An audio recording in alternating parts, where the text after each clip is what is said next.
everyone, welcome to the University of Guelph Arboretum. My name is Michelle and I'm a naturalist intern here at the Arboretum. Many of you probably know that we recently got our Wednesday noon walks up and going again. And for those of you who are unfamiliar with these walks, they're held every Wednesday. We usually meet over by the kiosk, and it's just a chance to come out and get to know the grounds a bit better, take a walk for an hour with me. But because the COVID situation keeps changing, we've decided to switch from an in-person format over to this virtual walk format.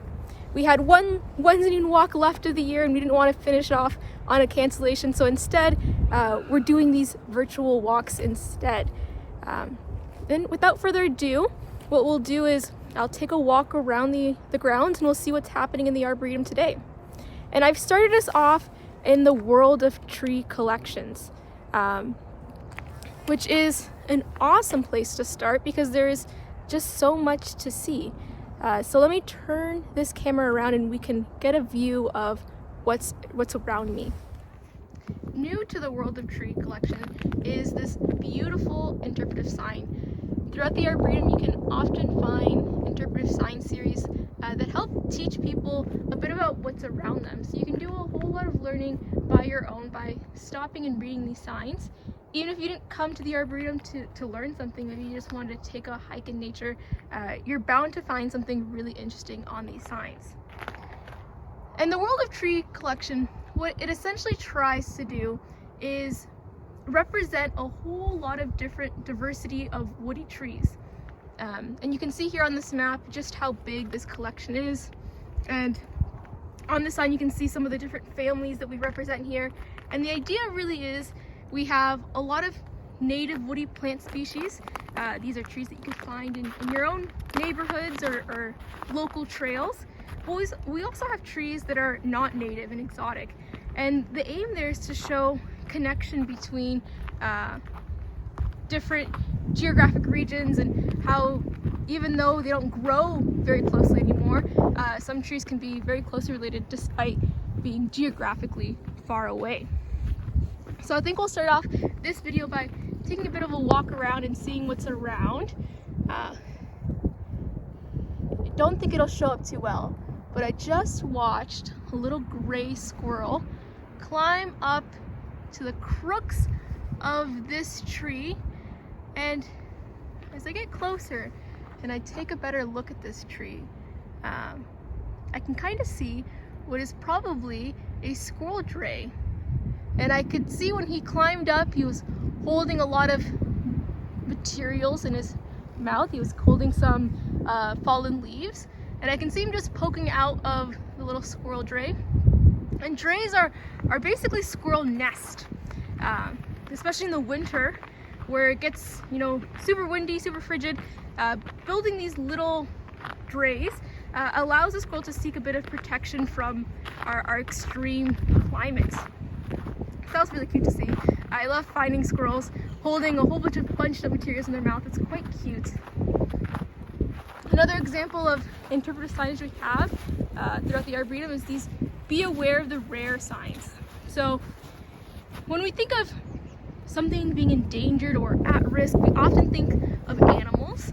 And we also think of exotic animals like an elephant or a rhino. And animals definitely do need conservation help, but so do plants, and specifically native plants. So these signs aim to bring a bit of awareness to some of our native tree species that could use some conservation help. One of the really lovely things about the world of tree collections is that you're actually invited to step off the trail and walk around and get to know each individual tree.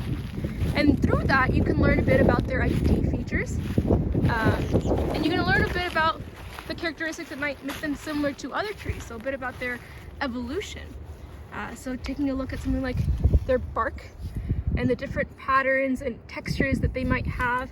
Even though we're in the winter times and we have no leaves to depend on for tree ID, there are other characteristics like bark. You can also take a look at buds. And so it may seem daunting. It seemed really daunting to me at first, trying to get to know tree ID in the winter. But there are a whole lot of different characteristics that go into identifying a tree. It's not just the leaf, it's the bark and the leaf arrangement and the buds and flowers if there are any. So there's a whole lot of characteristics that you can use to identify a tree.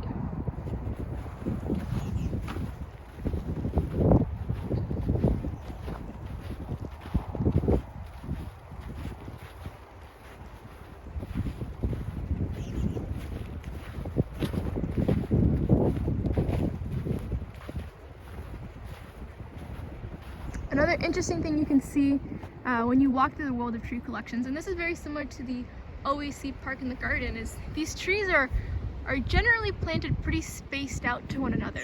So you can see the full crown and shape that tree wants to hold itself in. And in some cases, that shape that the tree grows in is actually purposeful. So it may be to help arrange their leaves in a way that allows them to catch the most sunlight and be most efficient for photosynthesis. It may be that they've arranged themselves to allow for better seed dispersal or pollination. So the shape of a tree can actually tell you a little bit about that tree.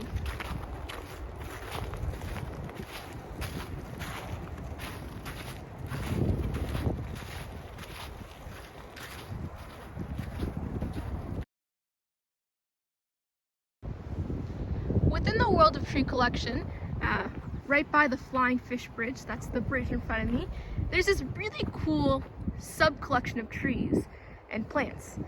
These are plants that are examples of really ancient plants that have been around on Earth for millions of years in some cases.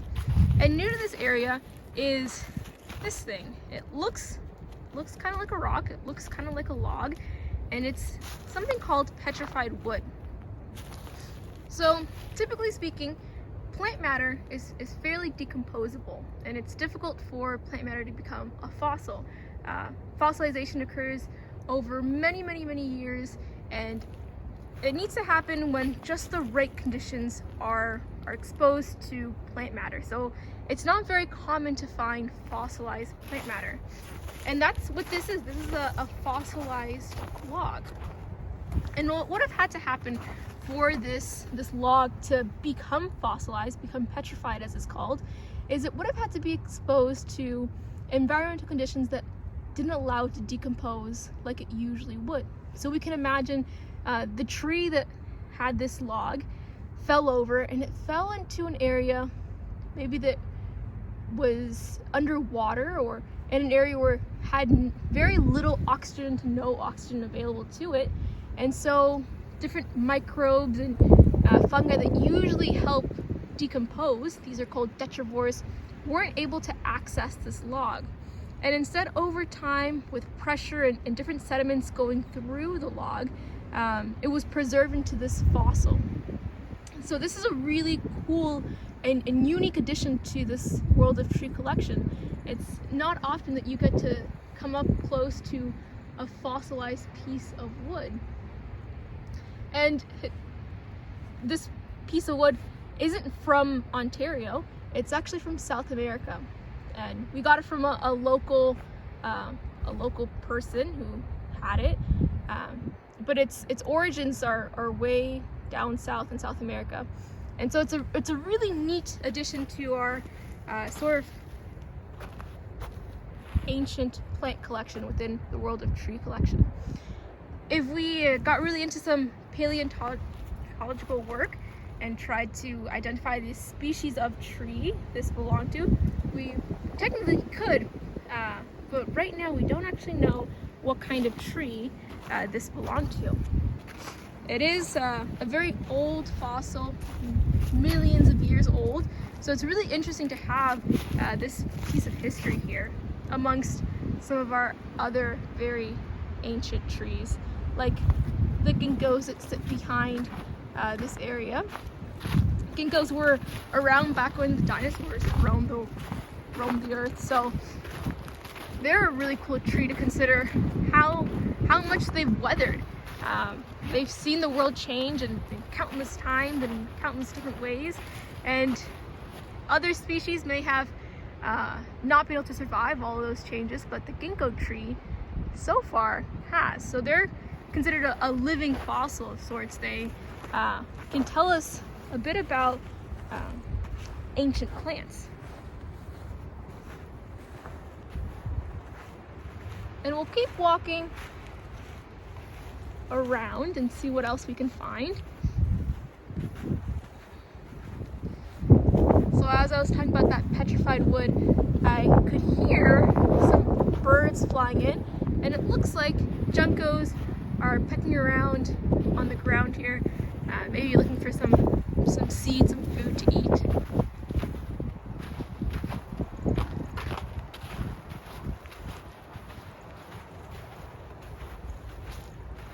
I'm not sure how well it shows up on camera, but you can kind of hear them trilling a bit as they move around. Juncos are pretty interesting birds to think about because they're only down south in Ontario where we are in the winter. So when we think of migratory bird species, I hope you're catching them flitting around in the camera. But when we think of birds migrating in the fall in preparation for winter, we often think of birds migrating away from Ontario because it's too cold here. But the junco breeds really up north, and it decides that down here in southern Ontario is a much more lovelier place to hang out than up north where they breed.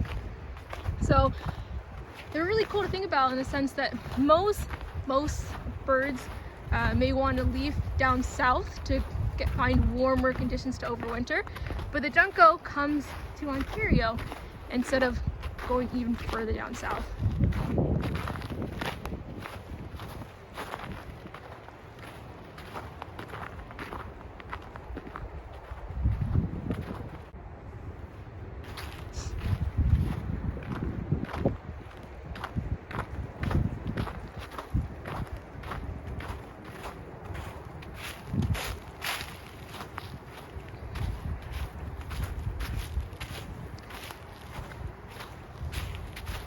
So we had stopped earlier to check out the bark of a tree. Now we come across this paper birch. I love birches because their bark makes them pretty recognizable. And you can see just how different this smooth, peeling bark is compared to that more furrowed, cracked bark that we saw earlier. So this is a really lovely example of how different trees, you can tell them apart sometimes by their bark. Tree ID is usually a combination of so many different features that you don't always rely on just one. And that's a dramatic difference between barks. There are definitely more subtle differences, but it gives you a bit of a clue into how different trees could look a little bit different, and I can tell you about their ID.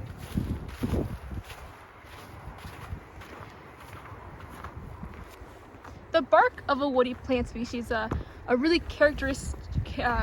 defining characteristic of a woody plant is that bark, and it serves a purpose of protecting the plant, protecting it not only from mechanical problems like something hitting it and damaging it, but also from losing water. And that can be really important in the winter because we can look around and we can see that there's a lot of snow on our landscape. There's a lot of water, but that water isn't fully accessible to the plant because it's frozen. And so having that outer layer of bark helps retain the moisture so the plant doesn't dry out at any time of year, be it in the really warm winter, really warm summer, and the really cold winter as well.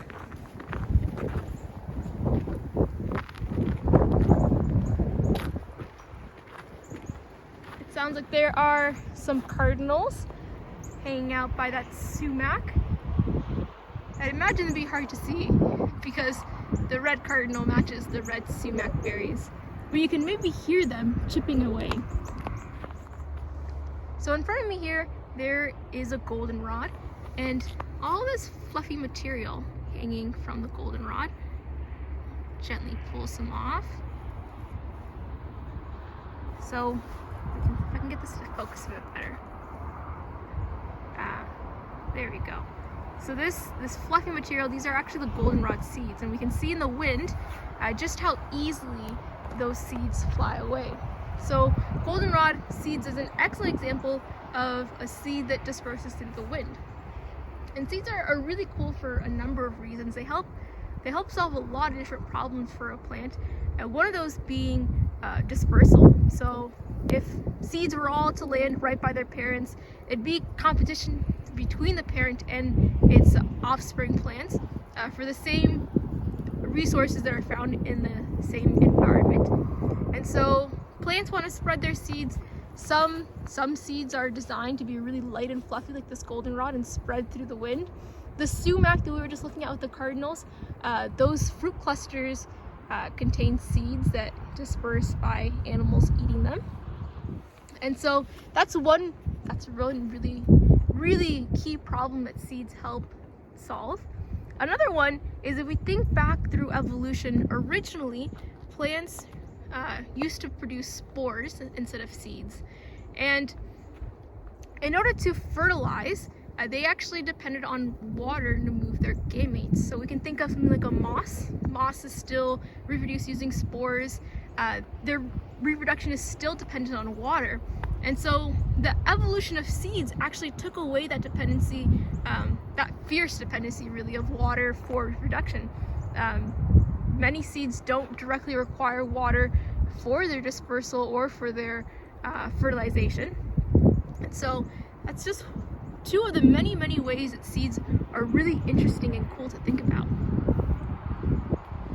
And thinking back to the sumac and their fruit clusters, sumacs are really interesting in the sense that their fruit clusters, really bright and showy, beautiful plant to have in your backyard. They're actually no animal's absolutely favorite fruit to eat. So those fruit clusters often persist deep into the winter, sometimes into early spring, in part because no one bird or mammal really wants to eat the sumac berries, but they become a really important food source in the winter and early spring when animals really need some energy, be it for surviving the winter or for reproducing in the spring. Having the sumac berries around give them an awesome source of food to eat when it's more lean. In the wintertime, there aren't a lot of plants that will produce food for the animals to eat. So sumacs our native sumacs at least, are an awesome plant to have in your yard, not only because their fruit clusters are so beautiful, but because they have a lot of benefits to the native animals around them.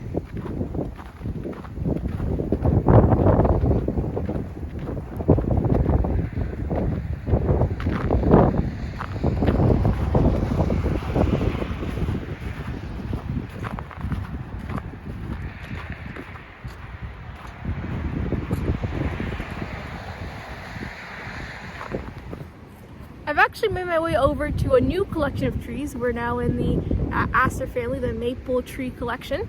And so I think we'll end things off today. Having walked through parts of the world of tree collection and exploring that, we'll leave other parts of the Arboretum for the next virtual walk. And that's it for Wednesday Noon Walks for 2021. We look forward to doing more of these walks next year, be it virtual or in person. We'll keep you all up to date on the status of walks over our social media channels. And I hope you all enjoyed coming on this virtual walk, and you'll tune in next year for another one of these walks. Happy holidays. See you then.